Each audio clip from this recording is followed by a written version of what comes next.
cómo funciona cada periodo menstrual, cómo es que sucede este evento para que luego logres entender el comportamiento hormonal que después a través de él tu doctor va a diagnosticar que estás en el climaterio o que ya estás en la fase de menopausia. Mira, en medicina nosotros conocemos algo que se llama eje hipotálamo hipofisiario ovárico. El hipotálamo va a producir una hormona que se llama GnRH u hormona liberadora de gonadotrofinas.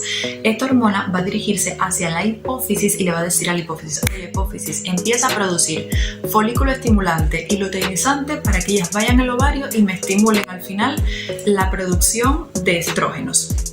Eso es precisamente lo que va a suceder. La FSH y la LH en momentos específicos del ciclo sexual femenino irán al ovario y la finalidad de todo este proceso es que, bueno, van a aparecer hormonas estrogénicas, el estradiol, que es como se llama, la E3. Lo que va a suceder en la perimenopausia es que los niveles de FSH y de hormona luteinizante, la LH, van a aumentar. ¿Por qué?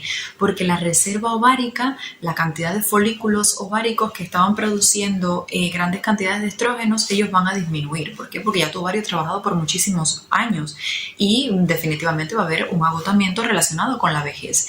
Entonces los niveles de estrógenos van a disminuir y los niveles de hormona folículo estimulante y luteinizante van a aumentar. Este sería uno de los parámetros que nosotros evaluamos desde el punto de vista hormonal para poder reconocer, independientemente de que la paciente tenga síntomas o no, que esa señora se encuentra en el periodo ya de la perimenopausia, o sea que está en el camino para desarrollar una menopausia, que es cuando finalmente ya pues no va a tener periodo menstrual por un término mayor a 12 meses.